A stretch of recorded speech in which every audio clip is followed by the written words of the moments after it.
નમસ્કાર મિત્રો, ગુજરાત ન્યૂઝમાં તમારું સ્વાગત છે। જાણીએ આજના સમાચાર। મિત્રો, મળતી માહિતી મુજબ પશ્ચિમ બંગાળના પૂર્વ મેદિનીપુર જિલ્લામાં શુક્રવારે ભારતીય જનતા પાર્ટી કાર્યકર્તાનો એક મૃતદેહ મળી આવ્યો હતો। મૃતદેહ મળ્યા બાદ પરિવારજનોની હાલત ખૂબ જ ખરાબ છે।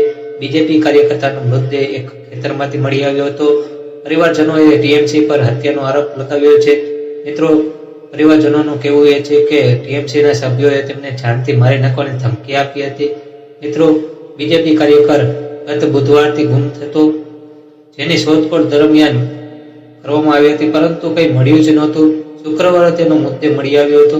મિત્રો, મળતી માહિતી મુજબ પોલીસે જણાવ્યું છે કે ગુમ થયાની ફરિયાદ મળ્યા બાદ તેઓએ મિથ્યાની શોધ કરી હતી અને તેના મોબાઈલ ફોન દ્વારા લોકેશનની મદદથી તેનો મૃતદેહ મળી આવ્યો હતો।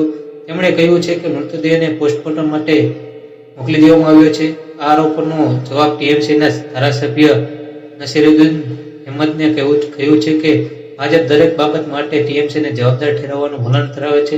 મિત્રો, આવી જ માહિતી માટે ચેનલને સબસ્ક્રાઇબ અને વિડીયોને લાઈક કરજો। મિત્રો, ધન્યવાદ।